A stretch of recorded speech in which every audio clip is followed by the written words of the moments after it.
Welcome to Suman TV. నేను మీ సురేష్. మానవాళి పాప పరిహారం కోసం యేసుక్రీస్తు సిలువలో తన ప్రాణాలను అర్పించిన రోజున క్రైస్తవులందరూ గుడ్ ఫ్రైడేగా జరుపుకుంటారు.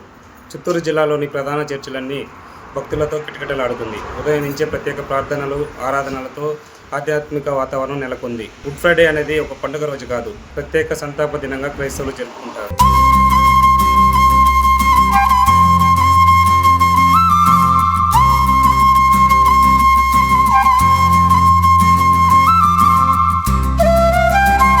సుమన్ టీవీ ప్రేక్షకులందరికీ సిలువ ధ్యానం గురించి మనం తెలియజేస్తున్నాం. 2026వ సంవత్సరపు సిలువ ధ్యానంలో ప్రవేశించిన ప్రతి ఒక్కరికి కూడా శుభవందనాలను తెలియజేసుకుంటూ, క్రీస్తు 2026 సంవత్సరానికి మునుపు ఈ రోజు యావత్తు మానవాళికి సిలువలో మరణించిన దినం.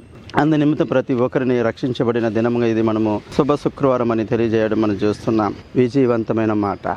ఈ లోకానికి తను వచ్చిన ప్రతి ఒక్క రక్షణ ప్రణాళిక, విమోచన మార్గాన్ని ప్రతి ఒక్కటి నెరవేర్చిన తర్వాత విజయముతో తెలియజేసిన మాట సమాప్తమైనదని తెలియజేయడం అనేది మనం చూస్తున్నాం.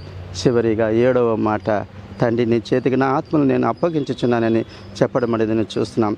ఎందుకంటే ఎప్పుడు కానీ మనుషులు మరి లోకానికి వచ్చి సేవ చేయించుకున్నట్టుగా రాలేదు, కానీ సేవ చేయుటకు మార్కు సువార్త 10:45 వచనం ప్రకారంగా రావడం అనేది మనం చూస్తున్నాం. అందుకే క్రయధనంగా సిలువ విమోచన ఆయన మరణించి అనేకులకు రక్షణ అనుగ్రహించిన దినమే శుభ శుక్రవారం గుడ్ ఫ్రైడే అని తెలియజేయడం అనేది మనం చూస్తున్నాం.